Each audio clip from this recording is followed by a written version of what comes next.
ষষ্ঠীর সকাল, পুজো শুরু। আর আমার দিনটা শুরু হলো একদম সিম্পলভাবে। ঘুম থেকে উঠেই চান করে নতুন জামা পরে যাচ্ছিলাম গ্রামের মা দুর্গাকে প্রণাম করতে। গ্রামের আমাদের এই একটাই দুর্গা পুজো হয়। মাকে প্রণাম করতে করতে মনটা একদম ভরে গেল। মায়ের মুখখানা দেখো, এত সুন্দর আর মিষ্টি, মনে হচ্ছিল আর কিছুক্ষণ এখানেই থেকে যায়। গোপুকেও মা সেদিন আমার জামার ম্যাচিং করে নতুন জামা পরিয়ে দিয়েছিল। আর গোপুকে কি সুন্দর মিষ্টি লাগছিল, তাই না? তারপর আমরা রেডি হয়ে বেরিয়ে পড়লাম প্যান্ডেল হপিংয়ের জন্য। আমি, মা, বাবা আর বুনি। তোমরা দেখতেই পাচ্ছ, সূর্য তখনও কিন্তু অস্ত যায়নি। রোদটা মাঝে মাঝে মুখে আসছিল আর বেশ ভালো লাগছিল। আর এটা সেই রাস্তাটা যেটা তোমরা খুব ভালোবাসো। তখন কিন্তু প্রায় ওই বিকেল 4:30 মতো বাজে। আর দেখতে পাচ্ছ যে প্যান্ডেলে তখনও কিন্তু প্রচণ্ড ক্রাউড। রীতিমতো আমরা ভিড় সামলে তারপর কিন্তু আমরা প্যান্ডেলের ভেতর ঢুকি। দেন এক দুটো প্যান্ডেল দেখতে না দেখতেই চলে গেলাম আমার সবচেয়ে পছন্দের জায়গা। কি বলো তো? হ্যাঁ, আমার মামাবাড়ি, মানে ফুলঝড়। এই প্যান্ডেলে আমরা কোনোদিনই লাইনে দাঁড়িয়ে ঢুকিনি।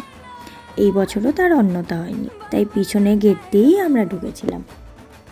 আমি যে কোনো প্যান্ডেলে গেলেই সবচেয়ে আগে চোখ যায় ওই ঝাড়বাতিটার দিকে।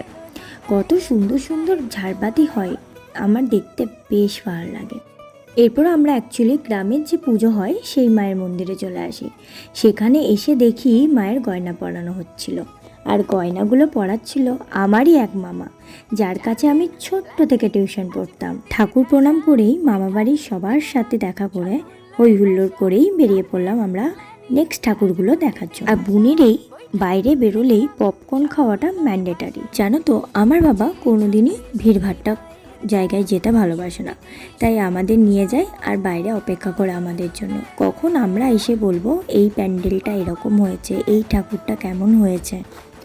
পুজোর সময় কত চেনা পরিচিত মানুষজনের সাথে দেখা হয় বলো তো আমাদের। যাদের সাথে যুগ যুগ ধরে দেখা হয় না, তাদের সাথেও হয়তো হঠাৎ করে প্যান্ডেলে গিয়ে দেখা হয়ে যায়। কি যে ভালো লাগে এই মুহূর্তগুলো, বলার ভাষা থাকে না কিছু। আমার সব থেকে বেশি ভালো লেগেছিল এই বুদ্ধবিহার প্যান্ডেলটা। আজকে দিনে দাঁড়িয়ে মেয়েদের যা অবস্থা, সেটাও ওই থিমে তুলে ধরার চেষ্টা করেছিল ওরা। আর আমার দেখে মনে হলো, yes, this is what art truly is. আর যারা যারা দুর্গাপুরে থাকো তারা কমেন্ট করে জানিও তোমাদের কোন প্যান্ডেলটা সব থেকে বেশি ভালো লেগেছে। আমাদের এখনও অবশ্য অনেক প্যান্ডেল হপিং বাকি আছে, নেক্সট পার্টে আবার সবগুলো দেখাবো। রাত যত বাড়ছিল জ্যাম ততই বাড়ছিল, তাই গাড়ি থেকেই কিছু কিছু প্যান্ডেল দেখছিলাম আর নামিনি। আমি আর বুনি 1 প্লেট করে দই ফুচকা আর পাপড়ি চাট খেয়েই চলে আসি বাড়ি ফেরার দিকে।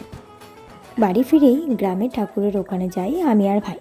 আর কিছুক্ষণ আড্ডা দিয়েই কেটে যায় আমাদের ষষ্ঠীর বিকেলটাও। পুজো মানেই ঠাকুর দেখার পাশাপাশি এই মজা, হুল্লোড়, আড্ডা, খুশির মুহূর্তগুলোই মেমোরেবল হয়ে থাকে। And this was my Shashthi, simple and sweet. আবার দেখা হচ্ছে সপ্তমীতে। টাটা।